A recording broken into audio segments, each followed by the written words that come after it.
Welcome to Philo Software. Today we will be talking about the open-close principle and how you can apply it to production code bases with a level of pragmatism.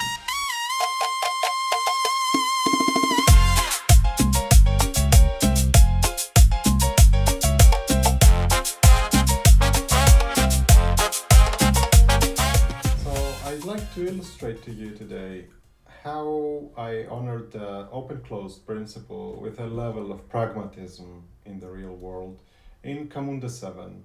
So Camunda is a company that has a business workflow orchestration product which is used from companies across all over the world who want to implement their process orchestration, and now they have Camunda 8 as the latest successor to their Camunda 7. And I was part of the Camunda 7 team, and I remember last year I added a small feature which is actually useful for the needs of this video to illustrate how you can be pragmatic and at the same time write your code in a way that honors the open-close principle in a realistic way. So let's see the code of Camunda 7 and see a feature which essentially was to upgrade GraalJS engine.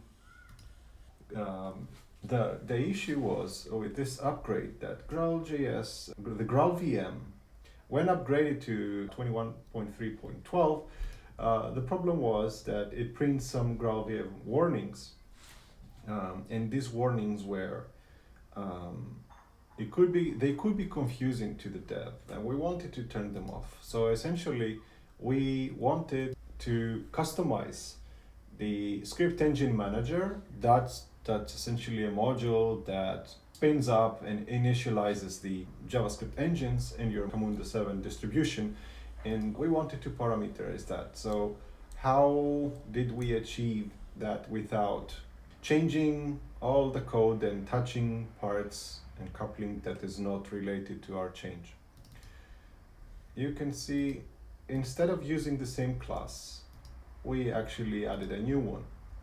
This Camunda ScriptEngineManager is instead of ScriptEngineManager. And if we go and check out the what this new class is doing, it's actually extending the previous behavior with creating the engine factories, and essentially after that this code is called after a class path discovery, and then applying some configuration per engine.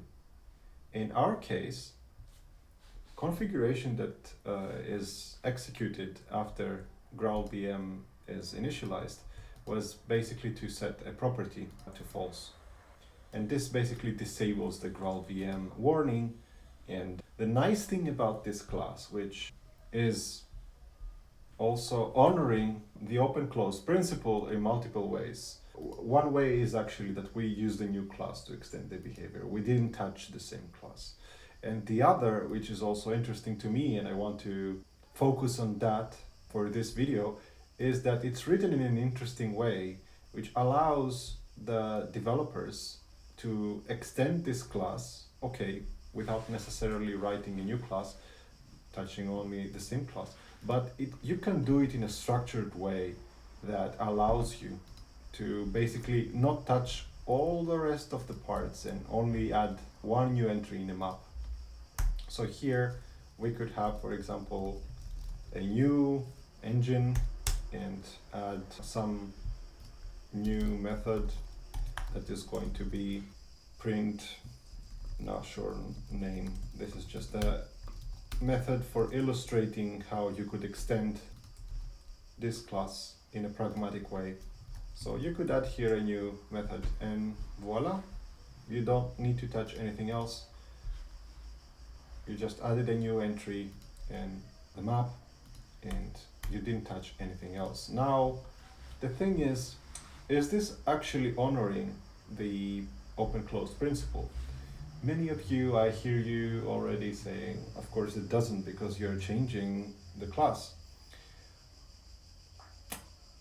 I will answer my point of view that it does, but it doesn't as well. It's like in a quanta state. It allows you to do that, but changing, let's say, only a structured part of your class without touching the rest of the code.